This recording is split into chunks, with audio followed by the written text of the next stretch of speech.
Mga guys, kapag namatay ba ang kakatil natin na hen, lilimliman pa ba ng kakatil natin na kak yung kanyang itlog na may iwan? Ang kasagutan, nasa dulo ng video. Kaya panoodin natin to.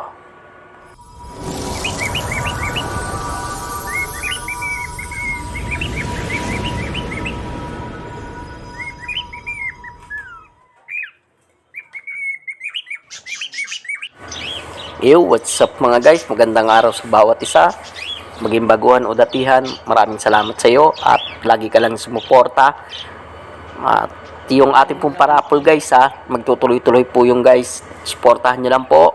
At subscribe lang po kayo yung mga hindi pa po nakasubscribe para maparapol na po natin o mapaikot na po natin yung ruleta natin.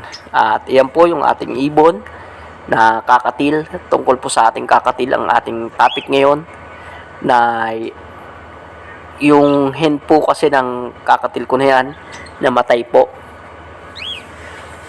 parang na-stroke po ata doon po kasi sa nest box nila, at may naiwan po siyang 4 na itlog. Napakatindi po, parang nanghinayang po ako kasi parang nawalan po ako ng pag-asa. Sabi ko wala na, yung antagal-tagal ko pong hinintay na magkaroon ng itlog, bago ng itlog napakatagal, tapos nung nangitlog namatay naman. Pero hindi po doon natatapos ang lahat, kasi dumating po ng araw ng barang 1 week.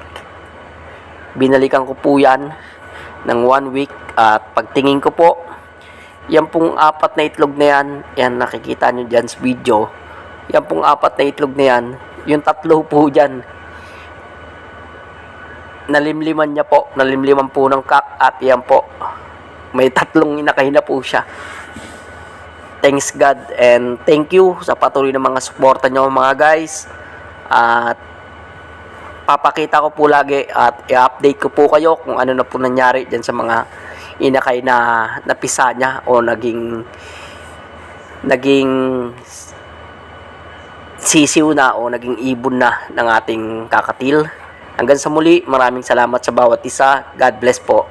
Let's go. What up, what up? Thank you.